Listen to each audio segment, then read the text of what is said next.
Good morning, Outliers. Welcome to today's Outlier Live, where we cover the biggest headlines of the day and what the AI trading data has to say about it. Our top story of the day is one of the sharks is saying that what's happening to Trump is the worst thing that could possibly happen, basically for America. If we don't fix what's happening to the once and future president, Donald Trump, we might be breaking America all at once, right? Our second story of the day is, speaking of Trump, Trump just got even more richer. If you can believe it, dude is still making money hand over fist, and he just got a whole heap and helping full, Scrooge McDuck style, of more cash in the bank. And lastly, State Farm Insurance Company. I actually used to work at State Farm. State Farm Insurance Company has decided to screw over the second most populous state in the United States. So we're going to be talking about all that and more on today's Outlier Live.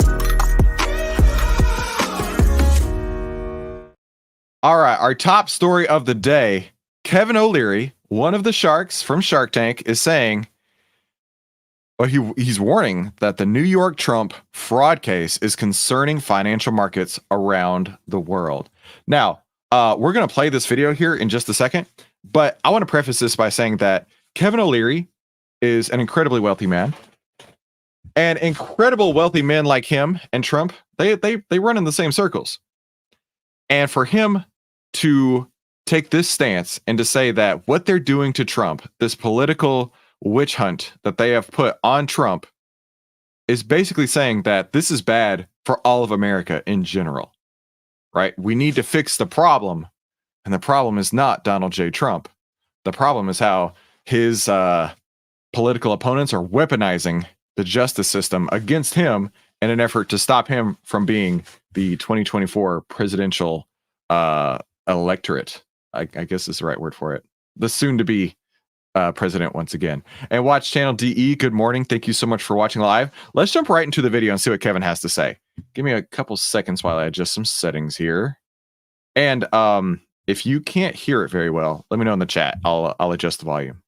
Okay, this is the part that I really want to get to, the whole seizing properties thing. So just to give you a little bit of context. So Trump was found guilty in a fraud case in New York.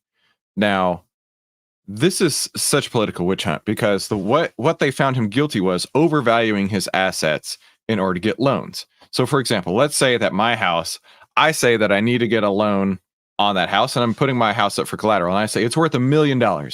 And the bank comes in and they're like, well, we've done an inspection, we've done an analysis, and we feel like, you know what, it's not actually worth $1 million. We'll give you a loan for $700,000. That's what we're going to use your house as collateral to secure, right? That's the gist of it. The bank still got their money back from Trump on that lower loan value that they assessed it for, right? It's not that he went out and committed all this incredible perjury and fraud and just outright lying to everybody. No, he said, hey, my building's worth this. The bank said, okay, we see you claim your building's worth this. Our assessment is it's worth a little bit less. We're going to give you a loan on the little bit less, and we're going to call it a day. But somehow, Letitia James and the New York State went against Trump in the amount of $454 million, like nearly $500 million in quote fraud. But the thing is, he didn't defraud anybody. The bank got paid. The bank made the loan based on what the bank assessed the value at. But they're trying to say that him inflating the value of his properties to get these loans was the fraud. Are you serious? Right? If that's the case, every single person who's ever sold a home is now guilty of fraud because they said it was worth this much, but they ended up selling it for that much. That's the exact same situation here. And so that's what Kevin O'Leary's problem is, and that's why he's taking such a vocal stance on it. It's like, look, if you're going after Donald Trump, you're not going to have anybody left. You're not going to have anybody who wants to do business whatsoever, period, in New York because of this type of attitude. By doing this, you're sending all business out of New York. You're potentially sending all business out of America. Let's finish this up here. So yeah, that's the point here, is that they're trying to seize his assets. Basically, the moment the ridiculous, absolutely preposterous judgment was declared, they were like, hey, you got like 2 weeks before we're going to start seizing your assets. And to Kevin O'Leary's point, it's like, generally you have years to work around this stuff, right? He's not even allowed to go to appeals court until he posts a $454 million bond in cash. In cash. They're not even going to give him like the 10% or whatever when it comes to like a bail bondsman, which I don't know that world, but if you do, please enlighten me on it. But they're trying to do that in order to stop him from having campaign finance funds, to stop him from being on the campaign trail. And basically, they're trying to hamstring him up and say, nah, we're going to do everything we can to just keep you off the ballot. So our zombie who is running can actually somehow manage to take the nominee and somehow take the presidency one again, even though he's going to be like 704 by the time his second presidency would be ending. So look, in my opinion here, I think Kevin O'Leary is completely right. This is a horrible look for New York. It's a horrible look for America in general. And we need to get this together, right? This is not a third world banana republic where we're just going to come seize your assets when we don't agree with you. We're going to arrest our political opponents. They sure are acting like it.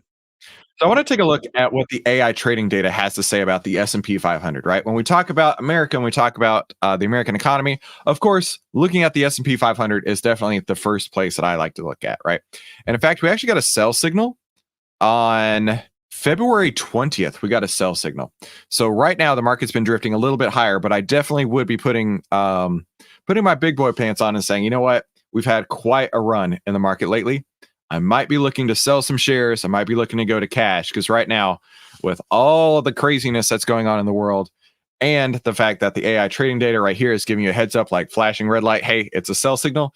Now may be time to go to cash. In fact, if you want to follow these signals, OVTLYR has shown a 71.85% return following these signals. So they seem to be working pretty well. Be sure to head over to OVTLYRdeal.com. We got about 2 weeks left on a lifetime deal to get access to OVTLYR that will never, ever be offered again. And it's basically for 99% off. So be sure to head over there real quick. Now let's see what the internet has to say about this, right? Trump can't secure the $454 million appeal bond in New York fraud case. That's what his lawyers are saying. So this is exactly what we've been talking about, right? He needs to secure basically that much in cash, but no company is actually like, no way, we're not putting up $454 million. And it's just not going to happen. So let's see what people have to say about this. This person says, I thought he was a billionaire. Yeah, dude, he is a multi-billionaire. And in fact, he just got a little bit richer. We're going to be talking about that in just a minute. He is a multi-billionaire, but that doesn't mean he has that in his bank account, bro. Clearly, Jack is not a wealth planner or a wealthy individual, because Jack would know that if he were a billionaire, he wouldn't be keeping billions of dollars in his checking account at Chase, right? Just like legitimately, come on, Jack. When the entire system is corrupt. Let's see. Let's look at one more reply here. He's good for it. We promise. We'll see, right? They knew this would happen with the size of the fine that it was, right? That was exactly the point, that they made it that big. They made it that big on purpose, right? And this is funny. Eric is saying, all the poor lefties thinking they understand how cash and assets work is funny. Yeah, that kind of goes back to what this guy is saying right here. Yeah, he is a billionaire, but he doesn't keep $1 billion in his checking account there, Jack. So we just talked about Trump being a billionaire. Trump social parent company, Trump Media and Technology Group, to become publicly traded company. So the stock will be called DJT on the NASDAQ. So you can't trade it yet, but it should be coming out pretty darn soon. So what do you think about this? Let me know in the comments. I'm genuinely curious how you feel about this, right? I mean, my mind immediately went to like Facebook, Snapchat, Instagram, all those competitors in that sphere, Twitter. And I thought to myself, how is this going to work, right? Like legitimately, how many people are on this platform? How many people are using this? Is it just Trump tweeting out to his followers is basically what everything that I've seen from Truth Social has just been like news places, screen capping Trump's posts. Like how many people are actually on this platform? I'll tell you what, it doesn't really matter all that much because Trump holds 78.7 million shares of the Trump Media and Technology Group, and his personal stake in the company is going to be worth approximately $3 to $4 billion, with the stock price at about $44. So what we just said is Trump just found himself $3 to $4 billion in cash if he wanted to sell it, right? But there is a 6-month rule on Trump shares, 6-month lockup rule, but the board could vote to waive that. So the funny thing is, New York is trying to steal basically $454 million from Trump. And Trump's like, watch this. And he comes out and he's like, oh, I'll just take, between $3 and $4 billion. So here's your cut. Go F off. That's what he's going to tell New York. And then he's going to go and win the presidency once again. So I find this incredibly interesting, right? The merger brings Truth Social, which describes itself as a free speech platform and a safe harbor from censorship on other big tech platforms, approximately $300 million to expand the platform, right? So Truth Social is going to get $300 million in cash to work on the platform. We set out to create a safe haven for free speech on the internet, which is needed now more than ever. And we believe that the merger will allow us to expand this movement even further. If you want to sound off outside the control of big tech censors and suppressors, Truth Social is the place for you. So I'm genuinely curious, like how many users they actually have, what their actual engagement is like. I don't use a whole lot of social media these days. I have found it to be not productive to me and my family life. In fact, where I decided to just delete all the social platforms on my phone was when my kids were trying to talk to me one day. And I found myself just like scrolling. Yeah, okay. Scrolling. Yeah, sure, whatever. Scrolling. And I'm like, wait a minute. Why am I ignoring my children? Maybe I should put the phone down and listen to my kids. So either way, Trump is about to be a multi-billionaire once again, thanks to Truth Social. And that whole ridiculous fine that New York has imposed upon him, it's about to be disappeared. Speaking of things that I think are about to be disappeared, I want to talk about Snapchat, right? Take a look at the AI trading data for Snapchat. Tell me in the comments, do you actually use Snapchat anymore? I have Snapchat on my phone for the sole purpose of sometimes my kids and I are bored and we'll pull up the filters and we will laugh our faces off, right? We don't actually share these out to anybody. We save them to the phone, right? And we might send them to like family members, like, hey, look at this funny picture. But legitimately, who actually is using Snapchat these days? Maybe I'm just too old. Maybe at 38, I am so out of touch with the kids. I don't understand what they're using. And maybe they're all over Snapchat. I don't know. But this is one that I don't think has the longevity, the legs that maybe others would, right? So taking a look at this is Snapchat on the AI trading data outlier. And you can see we actually got a sell signal on March 15th. We got a sell signal for Snapchat. And I mean, Snapchat has been pretty beat up over the years, right? We've seen some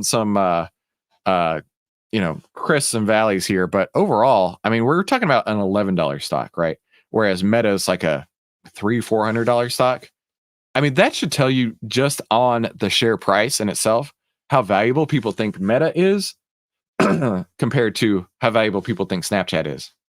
And I don't think it's very much. In fact, let's take a look at the performance summary. So the historical results using OVTLYR actually has a 44.77% return on a stock that is like basically nobody wants to hold anymore. So that's pretty awesome. So be sure to head over to OVTLYRdeal.com. You got about 2 weeks left on this lifetime deal where it's basically 99% off and it will never, ever be offered again. So if you want to get your hands on these AI trading signals, head on over to OVTLYRdeal.com while you can.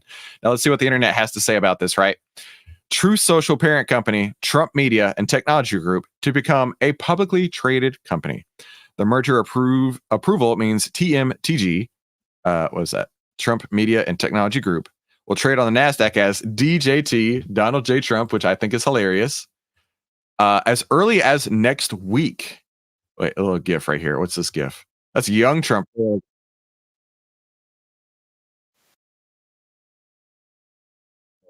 right. Let's see what people have to say about this. Okay, I don't know what that has to do with anything. I still don't know what that has to do with anything. Let's scroll down. What is this person? Why does he keep posting these like non-related things? This is like just that person over and over and over. Okay. Oh, Todd. Todd says just something else that'll fit. Just something else that'll fit. Yeah. While Trump may eventually get $3 billion for it, it's most likely to be stock that he can't sell for months. We just covered that. He is most likely going to have a 6-month lockup period, but the board can vote to eliminate that for him, especially when he's got $454 billion or $454 million he needs to come up with. It won't the asset seizures that are about to happen. I don't know. Go jump off a bridge. And subject to public scrutiny, of course. Foreign governments will love this backdoor into Trump's pocketbook. Okay. That's an interesting way to look at it. Let's see. Let's take one more. Juiciest stock ever to short. Let me know in the comments. What do you think? Do you think the DJT stock will be a good investment? Or, like this person says, the juiciest stock ever to short? All right, we have major giant issues in California. So I want to give you a little history lesson. I actually used to work at State Farm Insurance when I was in college working on my MBA. I worked in a State Farm agent's office, and it wasn't for me. It was a sales job, but I didn't know it, right? I thought I was just going to be handling, like customer service stuff. It's like, just give me a job during the day while I'm working on my MBA at night. That was my thing. And very soon it became hey, Chris, why aren't you selling enough life insurance policies? Hey, Chris, how come you haven't sold any auto policies today? Hey, Chris, how come you haven't sold this or that policy? And I'm looking around like, when was I told this was supposed to be a sales job? Like, I'm just answering phones and trying to help people out during the day. I don't care. I don't care how many sales I make. Not my thing. I'm not a salesman. Deal with it. And I specifically remember we had this, because life insurance is probably the most lucrative thing, right? Because you pay on it for ages and ages and ages, and more than likely you stop paying on it at some point, so they don't have to pay it out, right? I remember we had this competition. And we had a poster board in the back. Like, this is an agent's office. They're all small businesses in the grand scheme of things. But I remember we had this poster board in the back, and it was me, then it was Kadra. So the other people I worked with, there was me, then Kadra, then Joan, and Sydney. And like it was like, how many life insurances did you sell each day?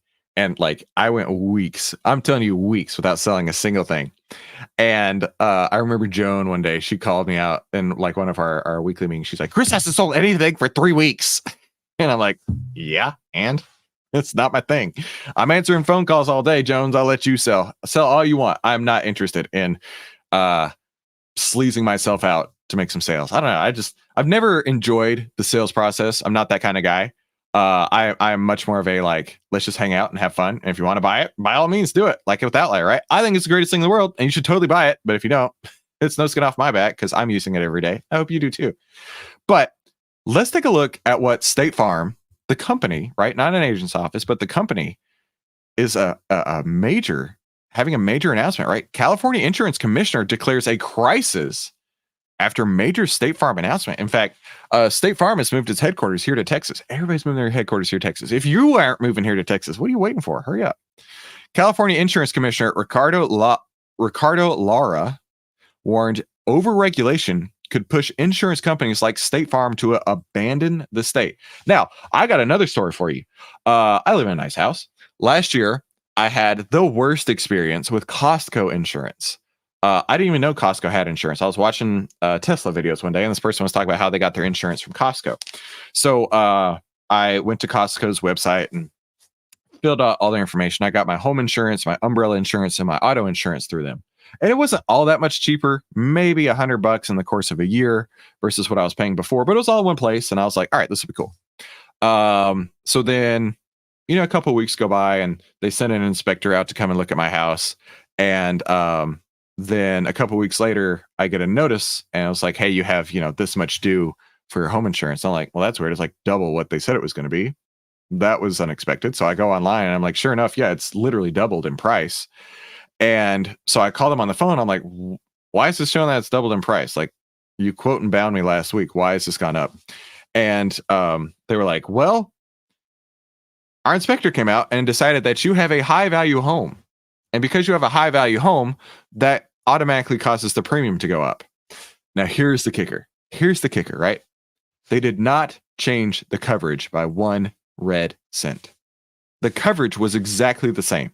Meaning, if my home burned down tomorrow, dear Lord, please don't let that happen. But if it burned down tomorrow, they would have paid exactly the same amount. Either way, if I had paid, let's say $2,500 versus $5,000 for insurance, right? Either way, they're still going to pay the same amount, but they wanted to charge me twice as much. And I'm like, let me get this straight. Because I have a nice home,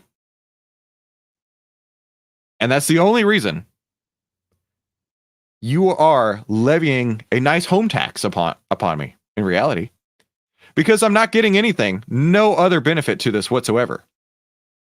So I was like, I want you to know something. I am fortunate enough to where I have a YouTube audience. I will deride your company until the end of time. I said, you've made a mistake, because I will make sure anybody who listens to the sound of my voice will know never to buy Costco insurance. So that's my public service warning to you. Don't buy Costco insurance, because it'll make it go up. If you have a nice home, that is. Right. But if you have a shit home, I guess they don't care. But if you have a nice home, they're like, oh yeah, we can charge them more. So yeah. Either way, going back to this, I called up State Farm after that point, and they actually told me, listen, we don't write home insurance for homes of your value. I'm like, whoa, that's a first. So this was in 2023, right? I don't know what's changed now, and I live in Texas. So that was a first. I've never gone to an insurance company and they said, nah, your home's just too fancy. We aren't going to cover it. Okay. That's unexpected. However, State Farm just screwed over the whole second most populous state in America, right? State Farm Insurance, or the California Insurance Commissioner, Ricardo Lara, spoke out after come on, Chris, you got this. Spoke out after the state's largest home insurance provider announced they would discontinue coverage for tens of thousands of policies this summer. State Farm announced on March 20th they would cut 72,000 home and apartment policies in California because of inflation, regulatory costs, and increasing risks from catastrophes. So basically they're saying, hear me out, we don't want to do our job anymore because it costs a little bit more than it used to. So we're just going to not do it anymore. We're going to go elsewhere. I mean, they're a private company. They can do whatever they want. But I don't know. That just felt real sketch to me, right? You know what? It costs far too much to do the job that we were already doing before. So we're just not going to do the job anymore. Yeah, I don't know.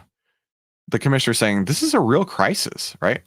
The commissioner said he wants to investigate State Farm's finances, but warned that regulators can't go too far or else they'll risk pushing companies out of California entirely. Insurance companies are not like utility companies. By law, they don't have to be here. And when we try to overregulate, we'll see what happened. After the Northridge earthquake, when the legislature came in and tried to overregulate, they no longer write earthquake insurance in California. Lara is spearheading effort to enact the largest insurance reform in more than 30 years. He's proposed new regulations intended to change the models that insurance companies use to assess risk from catastrophes like wildfires and earthquakes, which he claims will stabilize premium costs and expand coverage. I'll tell you one thing. I have the privilege to work with lots of financial institutions and do consulting with them. And I talked to one in Louisiana, and they were telling me that the insurance premium, just the insurance cost, is now costing more than the mortgages that they are giving to their customers, right? So if the customer is paying $1,000 a month in mortgage, maybe they're paying $1,200 a month in insurance. And it's just sick, right? The insurance cartel, that's what I call it. The insurance cartel is lots of companies. They actually went to Congress and said, hey, we need a 30% increase in prices. And Congress was like, yeah, whatever you want. Big insurance, we love you guys. Like, please take all the money from customers that you can. So having worked at insurance companies in the past and seeing what they're doing now, it just really, I don't know, gets under my skin. Like they're some of the skeeziest people out there, just in general, skeeziest companies, absolutely. And to see that they're just like up and leaving a state because like the cost of business to do business in that state is higher than it was before. I don't know. It feels like they are doing a disservice to their customers rather than doing the right thing for their shareholders. I don't know. That's just my opinion. I could be completely wrong. Let me know in the comments what you think. But let's take a look at MetLife, right? This is another stock. You can't trade State Farm. So let's take a look at MetLife. Maybe with all of these changes with State Farm, maybe this is an opportunity with MetLife. But I will tell you that we did get a sell signal on MetLife today, actually, March 25th. That was not on purpose. That was purely coincidental. A sell signal for MetLife today. And I don't know, maybe that means MetLife as a company is also on their way out of California or other places. And maybe now's the time to get out of that company as well. Taking a look at the performance summary on here, you can see the OVTLYR outshining buy and hold at 64.42%. So that's pretty awesome. So be sure to head over to OVTLYRdeal.com while you can. We got 2 weeks left of this incredible lifetime deal, a basically 99% off for a lifetime license. So get it while you can. So let's take a look at what the internet has to say. Kevin Kiley's talking about Biden's disastrous economic playbook has already been fully implemented by Newsom in California. The result? We're worse than the nation unemployment, wage growth, cost of living and poverty, and crime. Like their crime is outlandish, uncontrolled and outlandish. So that makes unlandish. But we do lead the nation in one thing, U-Haul rentals, people leaving the state. Record job growth, record low unemployment. What is this? Nah, you're wrong. Good grief, you are completely wrong. All facts, all these issues that they got going on there. And this person is clapping, saying that is some hot fire. They want to do America what they've done to cities for decades. Makes no sense whatsoever. Progressive socialist policies fail always. Just like State Farm, they're trying to destroy California one way or another. And people are up and moving and they're heading to Texas. But listen, you've probably seen the bumper stickers by now once you moved here. Don't California my Texas. You come to Texas, assimilate into Texas, make Texas a better place. Don't make Texas the next California. But do click one of these two videos that YouTube is showing you right there. The YouTube algorithm actually thinks that you're going to love them. So click that to watch more. I'll see you in the next episode.